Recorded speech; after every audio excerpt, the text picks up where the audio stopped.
Justices have decided in recent years here, the Supreme Court ruling that President Trump's use of these emergency tariffs that he has implemented are illegal. It's the most significant economic case to reach the high court in years, sweeping implications for the economy and, of course, for presidential power. And at stake here are billions of dollars in revenue that have already been collected by the government.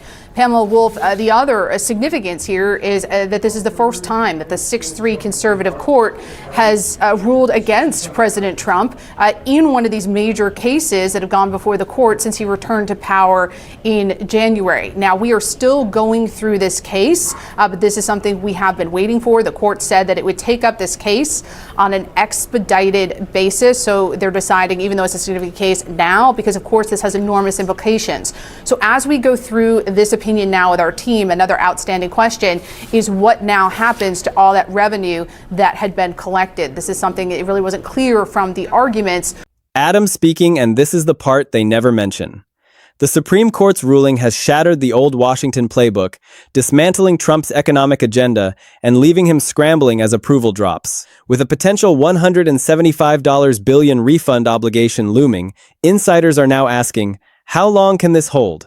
Let me walk you through exactly what happened because the headline doesn't do justice to the scale of this disaster. The Supreme Court handed down a decision that effectively erased the central pillar of everything this administration has been trying to accomplish economically. 6 justices, including 2 that Donald Trump personally selected and placed on that bench, ruled that his sweeping global tariffs were never lawful to begin with. Not questionable, not controversial, not in a gray area that needed clarification. Simply illegal from the very first day they were imposed. The legal authority he used to justify these tariffs was a 1977 law called the International Emergency Economic Powers Act. And the court said very clearly that this law does not give any president the power to impose import taxes on the entire world simultaneously, with no limits, no expiration date, and no congressional oversight.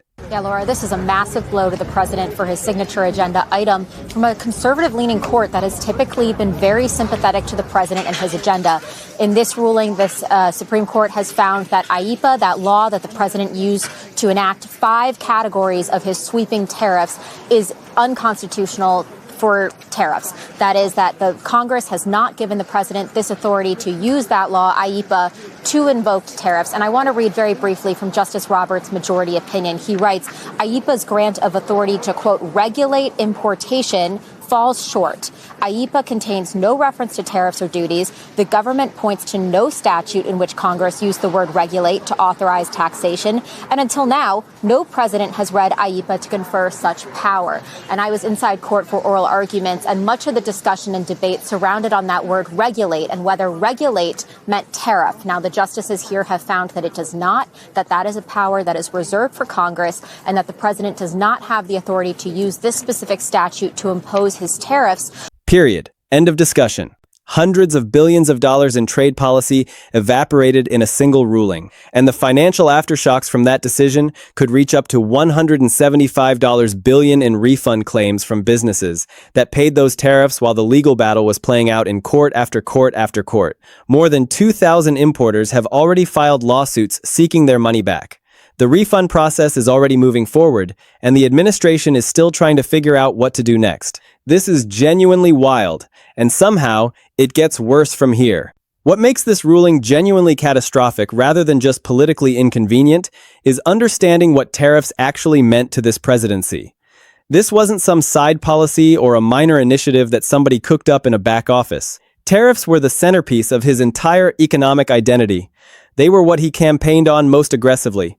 They were what he talked about most passionately in every speech. They were the mechanism he said would restore American manufacturing, bring jobs back, punish countries that had been taking advantage of the United States for decades, and generate enough revenue to fund his entire domestic agenda. And federal court showdown is underway on tariffs. It will determine how billions in tariff refunds should be handled after the Supreme Court struck down certain Trump administration import duties. Customs and Border Protection is set to explain in court how its tariff refund system will work and which importers can apply.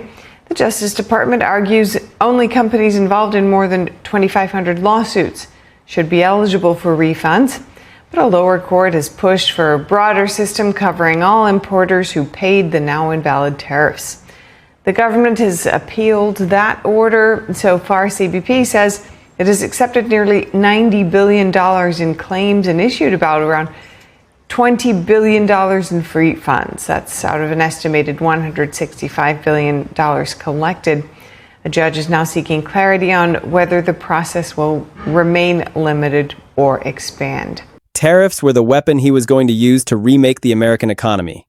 And the Supreme Court just ruled that the way he used that weapon was unlawful from the very beginning. Not a close call. Not a difference of opinion among legal scholars. 6 justices, including Amy Coney Barrett and Neil Gorsuch, both of whom owe their seats on that court to Donald Trump, both of whom were confirmed during his first term, both of whom he personally selected and defended through brutal confirmation battles, they still voted against him.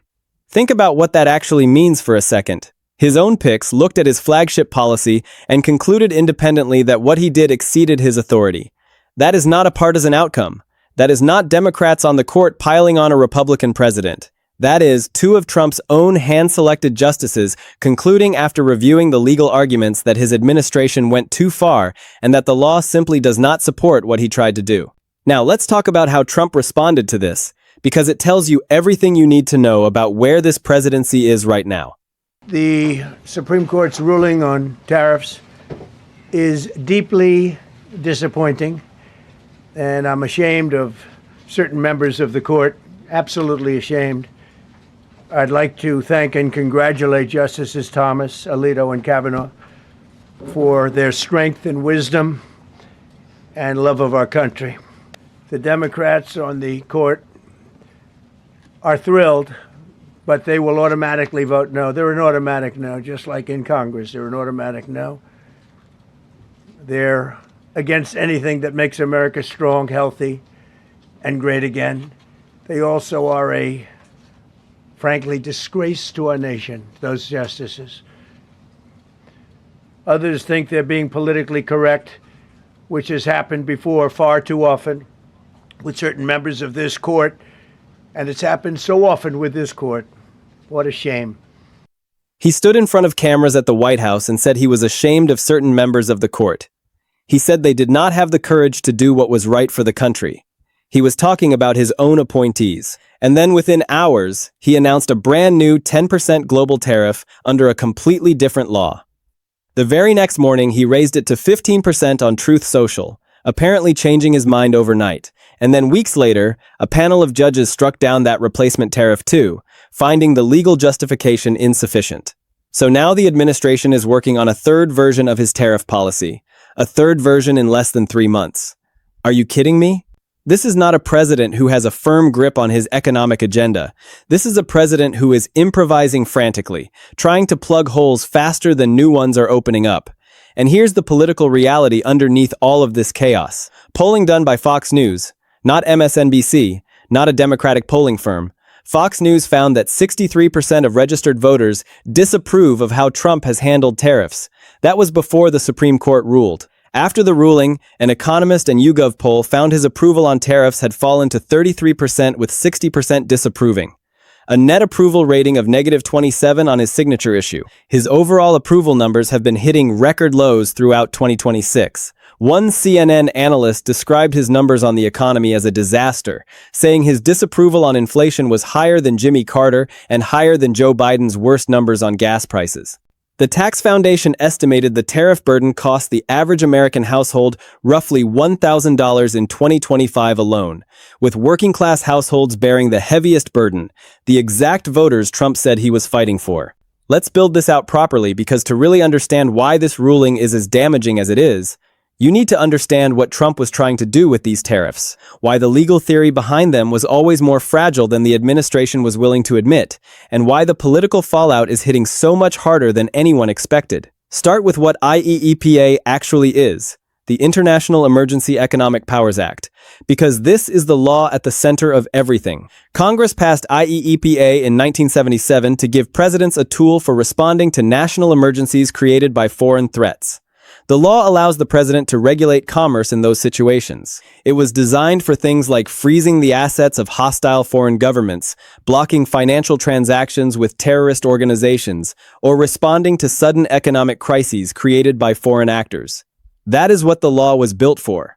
Not for imposing sweeping import taxes on virtually every trading partner the United States has, simultaneously with no rate cap and no expiration date. But Trump's team looked at the phrase, regulate commerce, those two words, and argued that was broad enough to cover tariffs. That declaring a national emergency over drug trafficking and trade deficits was sufficient legal justification to tax every product entering the country at whatever rate the administration wanted to set. And they ran with that argument confidently, aggressively, publicly, until the courts finally had the chance to examine it up close. The courts were not impressed at any level. The Court of International Trade found the tariffs illegal. The Federal Circuit Court of Appeals, with every one of its judges sitting together, affirmed that ruling and described the tariffs in language that should have been a flashing red warning sign for the administration. The appeals court said the tariffs were unbounded in scope, amount, and duration. 3 words that tell you everything you need to know about why the legal theory was always going to have trouble. Unbounded means no limits, no ceiling on the rate, no time frame for how long they could last, no conditions that had to be met to keep them in place. Unbounded is what you say when you look at a policy and realize there is nothing constraining it other than the president's personal preference on any given day. And the Supreme Court looked at all of that and agreed 6 justices to 3 that a 1977 emergency law simply does not hand any president that kind of unlimited authority over the entire American import economy. That is not what Congress intended. That is not what the law says. And that is not how constitutional separation of powers is supposed to work. Now, let's talk about the specific coalition that struck these tariffs down, because this is the detail that keeps getting glossed over in the coverage, and it is genuinely the most important part of the political story. The 6 justices who voted against Trump were Chief Justice John Roberts, who wrote the majority opinion, Justice Sonia Sotomayor, Justice Elena Kagan, Justice Ketanji Brown Jackson, and then the 2 that matter most politically, Justice Neil Gorsuch and Justice Amy Coney Barrett. Gorsuch was Trump's first Supreme Court pick. Barrett was his third. Both were nominated by Trump. Both were confirmed during Trump's first term. Both owed their seats on the highest court in the land to Trump's decision to put them there. And both of them looked at his flagship economic policy and voted against it. That is not a partisan outcome. That is not Democrats on the court piling on a Republican president. That is 2 of Trump's own hand-selected justices, concluding independently after reviewing the legal arguments that what he did exceeded his authority. Trump stood in front of cameras and said he was ashamed of certain court members for not having the courage to do what was right. He was talking about his own picks. Can you believe this? And then there is the money, because the financial dimension of this ruling is genuinely staggering, and most of the coverage underplays it. According to the Penn-Wharton budget model, the IEEPA tariffs generated over $175 billion in revenue during the period they were in effect. Now that the Supreme Court has declared them unlawful, importers who paid those tariffs are legally entitled to get that money back with interest. The court did not set up a refund mechanism in its ruling. It simply declared the tariffs illegal and left the process to be worked out. But the legal entitlement is clear and established under prior case law. If you pay tariffs that were never lawfully authorized, you get a refund. More than 2,000 importers have now filed lawsuits seeking refunds on over $160 billion in tariff payments. That number is going to grow. And the process for actually distributing those refunds is expected to take significant time and unfold in phases, creating an ongoing legal and financial headache for an administration already dealing with multiple simultaneous crises. Analysts at Reason magazine noted that small businesses who usually do not have the lawyers or the lobbying connections to get exemptions paid the full tariff rate, while larger competitors found ways around it. And now, those same small businesses are at a disadvantage in the refund process too. The swamp, as the same analyst put it, was not drained, it was fed. Let's talk about the replacement attempts, because this is the part that really illustrates how chaotic the administration's approach to all of this has been. Within hours of the Supreme Court ruling coming down, Trump issued a new executive order, imposing a 10% global tariff under a completely different law called Section 122 of the Trade Act of 1974. The next morning, he raised it to 15%, the statutory maximum under that law. Section 122 had never been used by any president before. not once in its entire history. And trade lawyers immediately identified two problems with using it here. First, Section 122 requires a genuine, large, and serious balance of payments crisis, and the United States did not meet that standard at the time. Second, even if the legal basis held up, Section 122 tariffs expire automatically after 150 days unless Congress votes to extend them.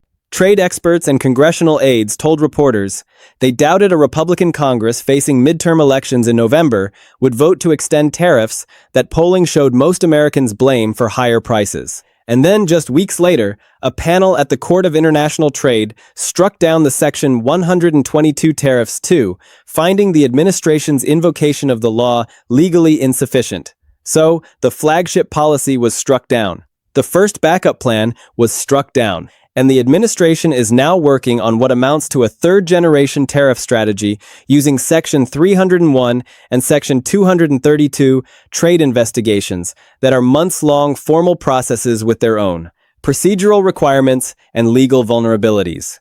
This is not disciplined policy management. This is a fire drill happening in slow motion while the whole building keeps catching fire in new places. And here's what makes this a political crisis, rather than just a legal one. The tariffs were not just a policy, they were a promise. Trump told working-class voters repeatedly and loudly that these tariffs would lower their costs, bring manufacturing home, punish China and the European Union for decades of unfair competition, and make America rich again. That was the deal. The tariffs were the mechanism by which the economic grievances of millions of Americans were going to be addressed. And instead, the Tax Foundation estimated the tariff burden cost the average American household roughly $1,000 in 2025. Not savings, costs, higher prices on groceries, on appliances, on clothing, on cars, on basically anything with imported components, which is most things. And now, the signature tool that was supposed to deliver those benefits has been ruled unlawful by the president's own Supreme Court. The promise is not being kept, the mechanism is broken, and the polls are reflecting exactly that. The Supreme Court just defined the outer limit of presidential emergency power, and that matters enormously beyond tariffs. The administration's theory was simple and aggressive. Declare an emergency, invoke the emergency powers law, do whatever you want under the emergency. And because the Supreme Court had previously granted presidents significant deference on national security and foreign policy questions, the administration believed the courts would go along with it. But the court said no, clearly, decisively by a 6-3 margin. And the reason it said no is worth understanding. The court applied what legal scholars call the major questions doctrine, the idea that when a president wants to use ambiguous statutory language to claim authority over something of enormous economic and political significance, courts should be very skeptical that Congress intended to delegate that kind of power through vague wording. Regulate commerce does not mean impose unlimited tariffs on the entire global economy forever. Congress would have said so clearly if that was the intent, and because it did not, the power does not exist. That principle now applies to every other area where this administration has tried to use emergency declarations as a blank check. Immigration, energy, the bureaucracy, every claimed emergency power just got a little narrower. Come on, that is a massive deal. The financial exposure from this ruling is going to follow this administration for years. More than 2,000 importers have filed lawsuits seeking refunds on over $160 billion in tariff payments. The refund process is going to unfold in phases over an extended period of time.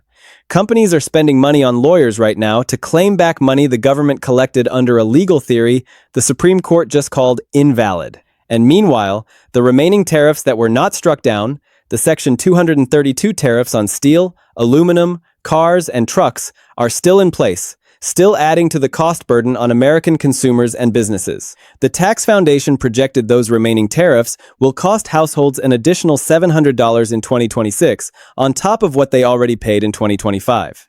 The financial pain did not end with the Supreme Court ruling. It shifted and continued in the administration's credibility on economic management. The thing Trump most loudly claimed as his strength is taking a direct hit from every new piece of data that comes out. Polling showed 58% of Americans disapprove of Trump on the economy. 58% on his home turf on the issue he staked his entire political identity on. When a president's signature achievement collapses and the political cost starts mounting, the conversation inside Washington changes. Nobody is saying Trump is going to resign tomorrow. Nobody is saying there is a formal process underway or a timeline on the table. That is not what this is. But here's what is real. 60% of Americans approve of the Supreme Court striking down the tariffs. Only 21% of Americans think the president should be able to impose tariffs without congressional approval. Trump's overall approval has been hitting record lows in his second term. His numbers on the economy, the issue he was supposed to own, have cratered to levels described as worse than Carter and worse than Biden at their worst moments. Business groups that celebrated Trump's return to power are now sitting on $160 billion in refund claims and trying to figure out how to build supply chains around a policy that keeps getting struck down. Republican senators facing re-election in 2026 are looking at those tariff numbers and going quiet. And when your own appointed justices vote against you, when your economic promise turns into a household cost burden, when your replacement plans get struck down one after another, the whispers that start in Washington are not usually about policies. They are about something bigger. How stable is this? How long can this hold? That is the question now circulating in rooms that matter, and the fact that it is being asked at all, that is the story. The midterm elections in November 2026 are the next major accountability moment for this administration. Democrats need to flip a relatively small number of seats to take back the House. And the economic story: tariffs costing households thousands of dollars, a Supreme Court ruling that the whole framework was illegal, replacement plans collapsing, refunds still being processed, is exactly the kind of concrete kitchen table, this affects my wallet story, that moves votes in midterm elections. Republican members of Congress know that. Some of them are already going quiet on tariff support. Some are saying Congress needs to be more involved in trade policy, which is a polite way of saying they want distance between themselves and what just happened. And when elected members of your own party start creating distance, that is when the whispers get louder. Trump built his entire second-term economic identity around tariffs. Use emergency powers to impose them on virtually the entire world at once. Got struck down at every court level. Lost at the Supreme Court 6-3 with his own appointees in the majority. Faced a potential $175 billion refund obligation.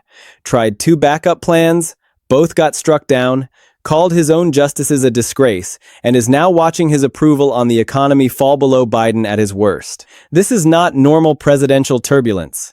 This is the systematic legal and political dismantling of a flagship agenda playing out in real time with no clear path to a stable resolution. The question is not whether this is damaging. The question is how much more damage comes before something in Washington actually breaks. Watch the midterms. Watch the Republican Senate caucus. Watch who stops defending the tariff strategy and starts finding reasons to be elsewhere when the subject comes up, because that is where the real story is heading.